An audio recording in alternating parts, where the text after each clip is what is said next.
the APC administration, which started with Muhammad Buhari, was basically installed by Barack Obama.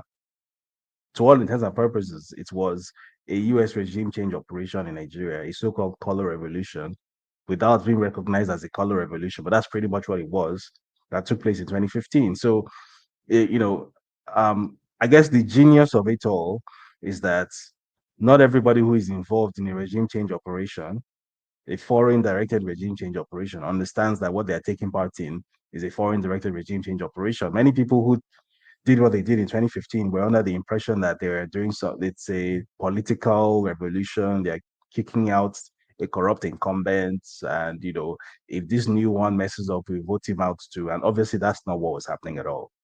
It was someone in Washington D.C. that had determined that the current administration, whether it's corrupt, whether it's not corrupt, has nothing to do with the decision. The current administration in Nigeria is getting too friendly with the Chinese, and the rate of economic growth is getting to that escape velocity beyond which we will not be able to control them effectively any longer. So, two things need to happen. First of all, this friendliness, this relationship with the Chinese needs to be curtailed, and then this um, stratospheric economic growth needs to be curtailed as well so that they can remain under control.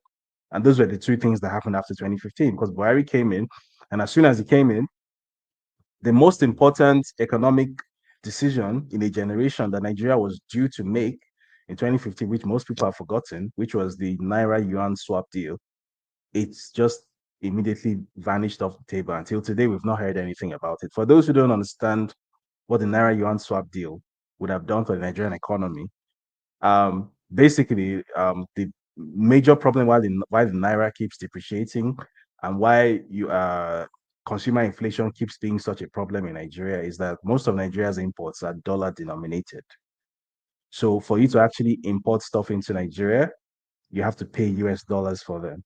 Meanwhile, the bulk of the things that Nigeria imports are actually things that are, in terms of consumer goods, are actually imported from China, right? So it really makes no sense. So what the Naira Yuan swap deal was going to do was make it such that Nigerians importing things from China could actually pay Naira to import those things, and Chinese importers buying things from Nigeria could pay yuan. So instead of needing to pay US dollars to import things, Nigeria and China would rather have a currency swap deal. That's the Naira Yuan swap deal.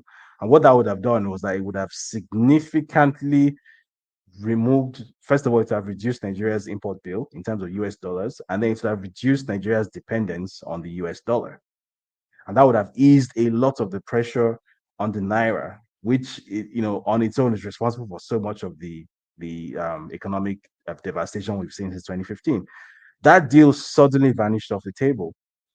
And then, in addition to that, if you recall, Nigeria was a very key part of the Belt and Road Initiative in Africa. The Belt and Road Initiative, for those of your viewers who don't know, is a Chinese government program to essentially bring much of the world into China's economic and geopolitical ambit using infrastructure instead of force.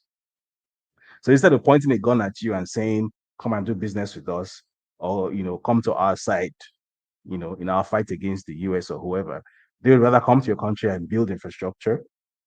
Obviously, they have their reasons for doing that. It's not free. They're, it's loan funded, and they are the ones giving you the loan. But the point is they're building infrastructure that you couldn't have built by yourself and that you wouldn't have had for another century or so. And in return, they bring you into the ambit. So Nigeria was meant to be a key part of the Belt and Road Initiative in Africa. In fact, most of the new infrastructure, which is still being commissioned to date, is Belt and Road infrastructure projects that were started off during the Yaradua and Goodluck administration. So your Lagos to Ibadan railway line is a Belt and Road Initiative project. Your Abuja to Kaduna railway line is a Belt and Road Initiative project. Your new Warri Deep Sea Port is a Belt and Road Initiative project. Your Itakwe to Abuja railway line, which is under construction, is a Belt and Road Initiative project. Your Abuja Metropolitan Railway system is a Belt and Road Initiative project. Your what's it called? What's the other one? Kano to Maradi. Yeah, Kano to Maradi railway line was supposed to be a BRI project as well, but somehow that also disappeared off the table. Now, apparently, supposedly, the African Development Bank wants to finance it. Let's see how far they go with that.